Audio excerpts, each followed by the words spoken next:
मैं ये चाहता था कि आपके सामने मनोज भैया को ज़्यादा से ज़्यादा सुनवा सकूं और उधर राज भैया हैं। मैं तो इतनी देर से बोल ही रहा था। अक्षय भाई जी भैया, जब काम पकड़ा है तो पूरा ही करना, ये थोड़ी एक दिन काम कर चला। और अब पकौड़े समोसे सब इंतजार में हैं।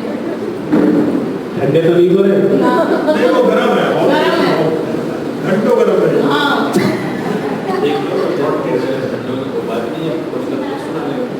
जो लोग जाने की उसमें थे, मैंने उन्हें आधा घंटा कह के रोका है और मैं आपको ऐसा मैं तृप्त करके भेजूंगा कि आपको लगेगा कि वास्तव में हमें सही रोका गया था। मैं 5-7 मिनट केवल आपके बीच हूँ। मेरी योग गुरु है कंचन मैम और पिंकी मलिक मैम। आज यहाँ पर योगा पर भी कविता हुई थी। अब पूजा जैसे लोगों से योगा होगा, ये बड़ी बात है। रवि जी कहाँ है? देव भैया से चाहता हूँ, देव भैया आप भी थोड़ी देर के लिए आ गया, बहुत पीछे जाके बैठे हैं। हमारे प्रेरणा स्रोत रहे हैं देव भैया, बहुत खूबसूरत इंसान हैं। जितनी उनकी सूरत आप देख रहे हैं, कहीं सीरत में झांकेंगे तो लगेगा कि वाकई में एक महामानव हमारे बीच यहाँ पर उपस्थित हैं। बड़े भैया हैं, मैं हार्दिक स्वागत करता हूँ आपका। इधर मंच पे देखता हूँ एक से एक खूबसूरत लोग यहाँ पर हैं और सामने भी आज वो लोग हैं। कहीं आपके मेरठ से ओंकार गुलशन जी लिखते हैं कि मैं किले बिक गई, तालियां बिक गई, हैं उपेक्षित नदी नालियां बिक गई और मेरे गीतों का ग्राहक न ढूंढे मिला, उनकी लिखी हुई गालियां बिक गई। दोस्तों, एक समय रहा है कि जब मैं बहुत इनकलाबी और गालियां भी कई बार निकल जाया करती। मैं हापुड़ में एक बार कविता पाठ कर रहा था तो उस जमाने में लिखा ही ऐसा करता था कि पंक्ति थी कि इन खादी के पट्टों को तो केवल कुर्सी भाती है, और मेरे मुंह से भावावेश में निकला कि इन उल्लू के पट्टों को तो केवल कुर्सी भाती है। और भाई साहब, मुझे लगा कि गलती हो गई, मैं पीछे को पलटा, क्षमा याचना की, तो सामने से आवाज आई। 60-70 लोग एक साथ खड़े हुए, बोले नहीं जी पहली वाली लाइन ठीक थी। चलिए, मैं थोड़ी देर के लिए आपके बीच में हूं। आज का दिन है कविता के रंग, देश की आजादी के रंग कविता के संग, ये संज्ञा आज के कार्यक्रम की है और मैं उसी आधार पर रहते हुए अपनी बात आपके बीच करूं। हिंदुस्तान के ये वो बेटे जो हवन हो गए आजादी के लिए, लेकिन इस आजाद हिंदुस्तान में उन्हें क्या मिला? मैं बहुत कड़वा हो जाता हूं जब जब उनके बारे में बात करता हूं, चाहे वो भगत सिंह हो, चाहे वो आजाद हो, चाहे वो सुभाष चंद्र बोस हो, लेकिन साहब जिनके कद उनसे बड़े हुए वो सारे कद खत्म कर दिए गए। सुभाष चंद्र बोस के साथ तो 20 साल तक उनके घर की जासूसी करने का क्या मतलब? मैं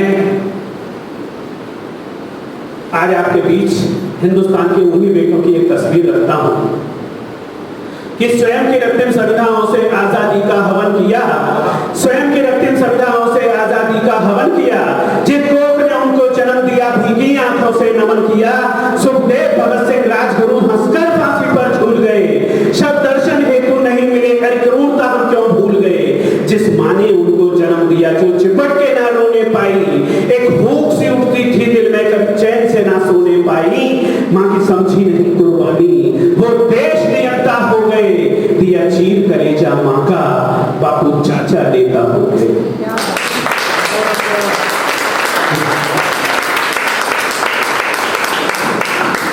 जिस दिन फांसी दी जाने वाली थी उससे एक दिन पहले उन्हें फांसी दी गई, जो समय तय था उससे पहले उन्हें फांसी दी गई, जितनी देर उन्हें लटकाया जाना चाहिए था उससे ज्यादा देर तक उन्हें लटकाया गया, उसके बाद उन्हें नीचे उतारा गया और नीचे उतारने के बाद उनके छोटे छोटे पीसेस किए गए और छोटे छोटे पीसेस करने के बाद उन्हें बोरों में भरा गया और बोरों में भरने के बाद सेंट्रल जेल की दीवार तोड़ी गई और दीवार तोड़ने के बाद पीछे खड़े ट्रकों में उनको फेंका गया और उसके बाद नदी किनारे ले जाकर मिट्टी का तेल छिड़ककर उन्हें आग लगा दी।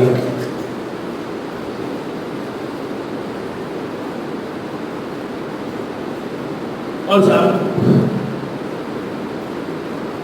ये कहते थे, किसी ने उनको आतंकवादी कहा, किसी ने कुछ कहा। ऐसा एक के साथ नहीं हुआ, ऐसे और भी बेटे। अरे जफर के आगे बेटों के सिर रखकर भेजे थाली में, जफर के आगे बेटों के सिर रखकर भेजे थाली में, मासूम मोहब्बत चीख रही थी थाली की उस लाली में। अरे कटे सरों को देख बाप का हिला कलेजा होगा, आफताब और माहताब को गोद सहेजा होगा। अरे कटे सरों को देख बाप की छाती फटती होगी, अरे मासूमों की रूह बाप के गोद फटती होगी।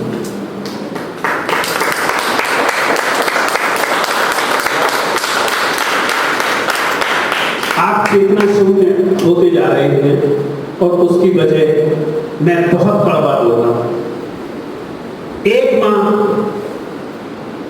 जिसका बेटा, जिसके एक के बाद एक 4 बेटे विवाह योग्य उम्र में चल बसे और 5वां और सबसे छोटा बेटा देश के लिए शहीद हो गया, वो मां बनना गाना चाहती थी।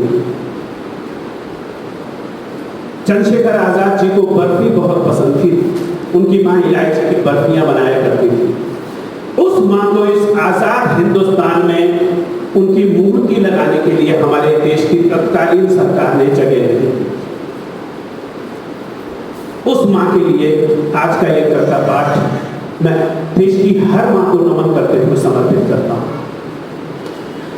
मां की बस ये इच्छा थी बेटे का ब्याह रचाऊंगी, वो मां जगरानी देवी, जिनकी मूर्ति लगाने के लिए इन्होंने जगह नहीं दी। इन्होंने कहा कि देश की शांति भंग हो जाएगी। और आज देश की हर उस जगह पर उन लोगों के नाम हैं जिनके नाम भी लिखे जाने नहीं चाहिए। भाई साहब, पूरी ईमानदारी से एक बात कहता हूं कि जो नाम देश के प्रधानमंत्री पद के लिए सर्वसम्मति से चुना गया था, उस नाम को एक तरफ कर दिया गया और जिनका कहीं नाम और निशान नहीं था, उन्हें देश के ऊपर थोप दिया गया। अरे उनकी तुरबत पर जनता नहीं एक भी दिया, उनकी तुरबत पर जनता नहीं एक भी दिया, जिनके खून से चिरागे वतन जला करते थे। अरे जगमगा रहे हैं मकबरे उनके जो शहीदों के कफन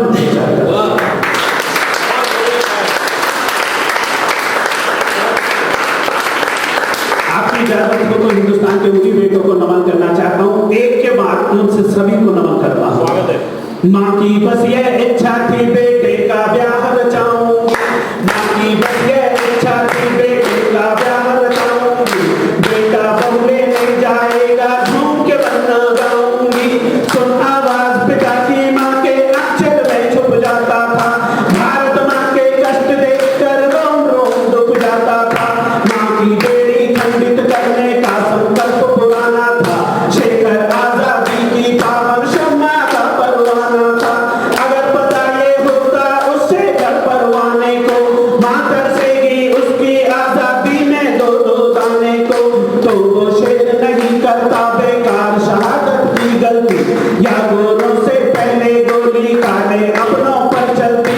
आजादी का मंसूबा भी ना आबाद हुआ होता, शेखर शेखर ही रह जाता ना आजाद हुआ होता। शेखर शेखर ही रह जाता ना शेखर शेखर ही रह जाता ना आजाद हुआ होता। वो भी सुर से रह सकता था क्या उसकी मजबूरी थी, देश की आजादी क्या केवल उसके लिए जरूरी थी। वो भी बिना बगावत के चुपचाप सभी सह सकते थे, अंग्रेजी शासन से मिलकर राजा भी बन सकते थे। आजादी की एक किरण के वो केवल दीवाने थे, छोटों पर चलने वाले वो परवाने मस्ताने थे। उनके खून की कुर्बानी का दिल्ली में कोई मोल नहीं, उनके परिवारों को मिलते दो मीठे क्यों बोल नहीं। डॉक्टर आनंद ने नेहरू जी की महफिल में 2 पंक्तियां सुनाई थी। क्या अपनी चाय और बिस्किट से कुछ बजट निकाल नहीं सकते? क्या अपनी चाय और बिस्किट से कुछ बजट निकाल नहीं सकते? की जननी को तो दाने डाल दी। और वो 2 दाने उस माँ के पास तब पहुंचे जब उस माँ की भूख थक चुकी थी। और वृद्धावस्था में भूख थकने का मतलब होता है ऐसा। उनके खून की कुर्बानी का दिल्ली में कोई मोल नहीं, उनके परिवारों को मिलते 2 मीठे क्यों बोल नहीं। भारत की सरकार को अब इतना भी मंजूर नहीं, उनके परिवारों को मिलता भोजन भी भरपूर नहीं। कैसे माने जनता का भी लेकिन कोई कसूर नहीं, धन दौलत की लूट में रहती जनता भी तो दूर नहीं। कुत्ते बिल्ली को नहलाकर चिकन खिलाती है जनता, कुत्ते बिल्ली को नहलाकर चिकन खिलाती है जनता। उनके भूखे परिवारों से आँच चुराती है जनता। जनता की चुप्पी से भ्रष्टों का साहस बढ़ जाता है, जनता की चुप्पी से भ्रष्टों का साहस बढ़ जाता है। भारत घोटालों की रेटिंग में ऊपर चढ़ जाता है। जिस दिन मेरे देश की जनता ये संकल्प उठा लेगी, जिस दिन मेरे देश की जनता ये संकल्प उठा लेगी, मार मार कर जूते इनकी सारी धूल उड़ा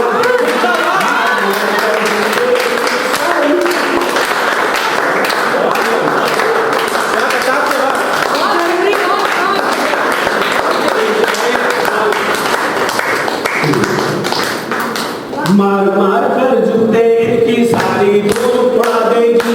भामाशाहों के भारत में ऐसी क्या लाचारी है, भामाशाहों के भारत में ऐसी क्या लाचारी है।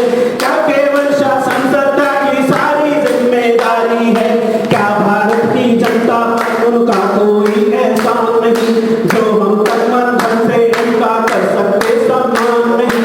अमर शहीदों को यदि हमने दिल से याद किया होता, अमर शहीदों को यदि हमने दिल से याद किया होता, हर पूजा से पहले दिल में उनका ध्यान किया होता, हर पूजा से पहले दिल में उनका ध्यान किया होता।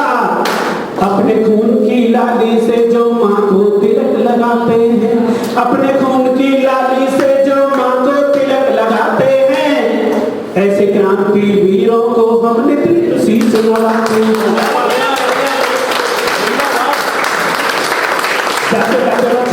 किसी की सुनता हूँ कि वो शख्स जो भारत का वफादार नहीं है, वो शख्स जो भारत का वफादार नहीं है, भारत में उसे रहने का अधिकार नहीं है। अरे उस दिल को जला डालो किसी चूल्हे में जिस दिल में तिरंगे के लिए प्यार नहीं है, जिस दिल में तिरंगे के लिए प्यार नहीं है। भारत माता की, भारत माता की, वंदे वंदे। बहुत बहुत प्रणाम करता हूँ आपको। और अब समय हो चला है तो मैं भाई मनोज कुमार मनोज जी, जो कि अंतर्राष्ट्रीय गीतकार के रूप में उनकी ख्याति अर्जित कर चुके हैं और आज हमारे मंच पर है। मैं बहुत गीतों के इतनी श्रेष्ठ गीतकार, श्रृंगार रस में बहुत लोग बहुत बहुत लिखते हैं इस देश में, लेकिन आपको लगेगा कि कहीं श्रृंगार रस वेद की ऋचाओं जैसे। आपने बात की थी डॉक्टर कुंवर बेचैन जी की। मुझे एक बार एक ही कार्यक्रम में मैं संचालन कर रहा था और दादा अध्यक्षता कर रहे थे, तो मैंने उनको कुछ उन्हीं के अंदाज में वो क्या सुनाया करते थे भैया के साथ में तो और बात है, पूरी धरा में साथ दे तो और बात है कुछ, अरे वो बड़ा भी साथ दे तो और बात है, ये अलग चीज है। हम उनके साथ परिहास बहुत करते थे। अनूप शहर में एक बार उनकी तबीयत खराब हुई तो उन्होंने अचानक से मुझे बुलाया मन से, बोले अक्षय मेरी तबीयत खराब हो रही है, क्या मुझे इसी समय लेकर चल सकते हो यहाँ से? मैंने कहा तुरंत हम उन्हें लेकर पहले मैं क्या बुलंदशहर दिखाऊँ या गाजियाबाद दिखाना चाहिए? बोले नहीं, मेरे फैमिली के डॉक्टर जो हैं उन्हीं के पास लेकर चलो। तो हम अनूपशहर से उन्हें सीधे कार्यक्रम से लेके आए और उन्हें अनूपशहर यहाँ आके दिखाया और दिखाने के बाद जब उनकी तबीयत संभल गई उसके बाद हम फिर बुलंदशहर वापस। तो इतने शानदार बनके इतने अच्छे लोग इस गाजियाबाद में आपके धरोहर है। आज राज भाई हमारे कार्यक्रम की अध्यक्षता कर रहे हैं। ये बहुत